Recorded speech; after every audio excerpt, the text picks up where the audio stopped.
ત્રીજો પ્રશ્ન છે,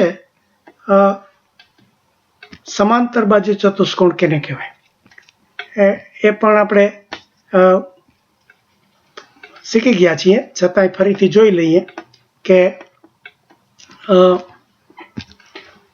સમાંતર બાજુ એટલે જેની બે સામસામેની બાજુ સમાંતર હોય, બંને જોડી સમાંતર અને સરખી, એટલે કે આ સમાંતર એટલે ગાડીના પાટાની જેમ ચાલી જતી, એટલે કે AB ને સમાંતર CD હોય અને AB જેવડી જ પાછી CD હોય, આ બે સરખી જ, આ બંને સરખી હોય અને સમાંતર હોય.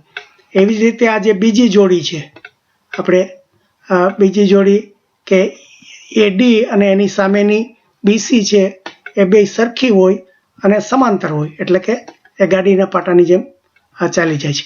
એટલે આવી રીતે જે આ ચારે ચાર શરત જેને માન્ય થતી હોય એને નામ સમાંતર બાજુ ચતુષ્કોણ. એટલે ચારે ચાર બાજુઓ એકબીજાને સમાંતર થાય છે. સમાંતર એટલે સરખા અંતરે, સમ વત્તા અંતર એટલે સરખું અંતર છે. એટલે સરખું અંતર એટલે આપણે પેલું કીધું ને ગાડીના પાટાની જેમ, તમે બે સમાંતર લાઈન દોરી હોય એની વચ્ચે જો અંતર માપો તો અંતર હંમેશા સરખું જ થાય. એટલે આ બે લાઈનો સમાંતર હોય તો એની વચ્ચેનું અંતર સરખું થાય છે, એટલા માટે એને સમાંતર બાજુ ચતુષ્કોણ કહેવાય.